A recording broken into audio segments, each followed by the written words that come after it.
Hi friends, ஒரு டேஸ்டியான mutton குழம்பு எப்படி செய்கிறதுன்னு பார்க்கலாம் வாங்க. இது வந்து நம்ம மசாலாலாம் அரைச்சி வைக்க போகிறோம். அதுக்கு முன்னாடி நம்ம சேனலை சப்ஸ்கிரைப் பண்ணாதவங்களாம் சப்ஸ்கிரைப் பண்ணிக்கோங்க. ஒரு 1/2 கிலோ மட்டனை வாஷ் பண்ணி வச்சுருக்கேன். அது கூட 1 டேபிள் ஸ்பூன் இஞ்சி பூண்டு பேஸ்ட்டு, ஒரு கைப்பிடி அளவு வெங்காயம், தக்காளி, ஒரு டேபிள் ஸ்பூன் அளவு மஞ்சத்தூள் எல்லாமே சேர்த்து ஒரு 5 விசில் விட்டு இறக்கி வச்சுக்கோங்க. அப்போ தான் மட்டன் நல்லா வெந்து வரும்.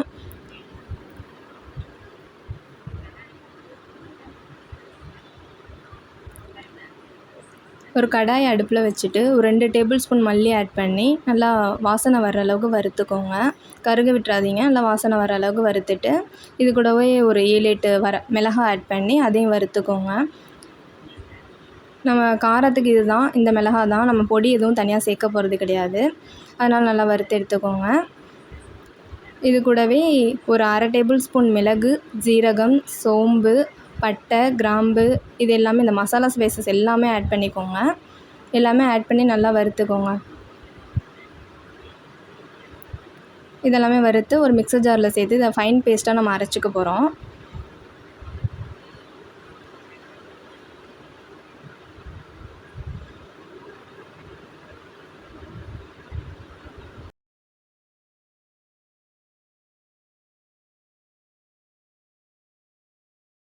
இப்போ ஒரு கடாயை எடுத்துக்கோங்க. அதில் 2 டேபிள் ஸ்பூன் எண்ணெய் ஆட் பண்ணிக்கோங்க.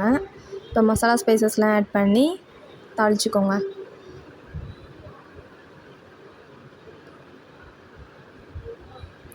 நான் ஒரு பெரிய வெங்காயத்தை கட் பண்ணி வச்சுருக்கேன். அதையுமே சேர்த்து நல்லா வதக்கிக்கோங்க. நல்லா கோல்டன் ப்ரௌன் ஆகிற வரைக்கும் நல்லா வதக்கிக்கோங்க.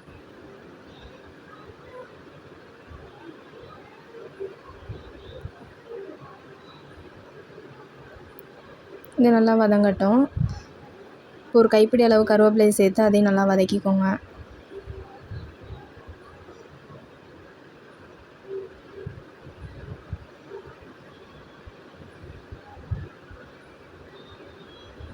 வெங்காயம் நல்லா வதங்கட்டும். வதங்கின உடனே ஒரு டேபிள் ஸ்பூன் இஞ்சி பூண்டு பேஸ்ட்டை சேர்த்துக்கோங்க.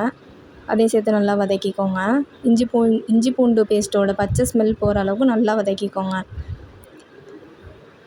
நான் பழுத்த தக்காளியாக 1 கட் பண்ணி வச்சுருக்கேன். நீங்கள் சின்ன தக்காளியாக இருந்துச்சுன்னா 2 கூட சேர்த்துக்கோங்க. நான் பெரிய தக்காளியாக இருந்ததுனால 1 சேர்த்துருக்கேன். அதையும் நல்லா வதக்கிக்கோங்க. நல்லா தக்காளி வந்து சாஃப்டாக வெந்து வர அளவுக்கு நல்லா வதக்கிக்கோங்க.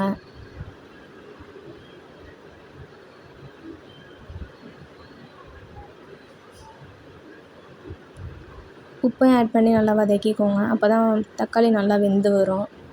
பாருங்கள், நல்லா தக்காளி குழஞ்சிருச்சு. இந்த மாதிரி நல்லா வெந்து வந்ததுக்கப்புறமா நம்ம அரைச்சி வச்சுருக்கோம்ல பேஸ்ட்டு, அதையும் சேர்த்து நல்லா கொதிக்க விடுங்க. நல்லா கொதித்து வரட்டும். பச்சை ஸ்மெல் போகிற அளவுக்கு நல்லா கொதிக்க விடுங்க.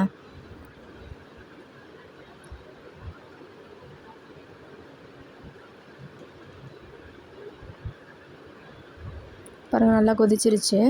இப்போ நம்ம வேக வச்சு வச்சுருக்கோம்ல மட்டன், அதை சேர்த்துக்கோங்க.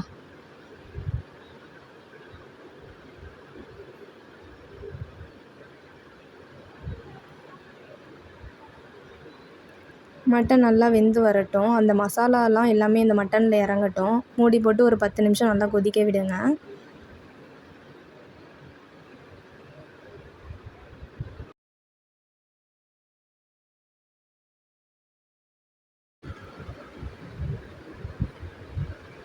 இப்போ ஒரு 1/2 மூடி அளவு தேங்காய் எடுத்து நம்ம அரைச்சி வச்சுக்கலாம் குழம்புக்கு. பாருங்கள், நல்லா குழம்பு நல்லா கொதித்து வந்திருக்குது. இப்போ அந்த தேங்காய் பேஸ்ட்டை நம்ம அதில் ஆட் பண்ணிக்கலாம். தேங்காய் பேஸ்ட்டு சேர்த்து ரொம்ப கொதிக்க வைக்க வேணாம். ஒரு 2 நிமிஷம் மட்டும் கொதிச்சா போதும். இப்போ மூடி போட்டு நல்லா கொதிக்க வைப்போம்.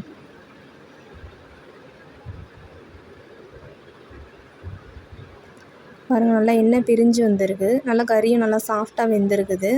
லாஸ்ட்டாக புதினா கொத்தமல்லி சேர்த்து இறக்கிக்க வேண்டியதான். அவ்வளோதான், சூப்பரான மட்டன் குழம்பு ரெடி ஆகிடுச்சு. எப்பவும் இல்லாமல் இது ஒரு டிஃப்ரெண்ட் ஸ்டைலில் நம்ம வீட்டிலேயே மசாலாலாம் அரைச்சி செய்கிறது. டேஸ்ட்டு சூப்பராக இருக்கும். சூடான சாப்பாட்டோடு இதை சர்வ் பண்ணி சாப்பிட்டு பாருங்கள். டேஸ்ட்டு சூப்பராக இருக்கும்.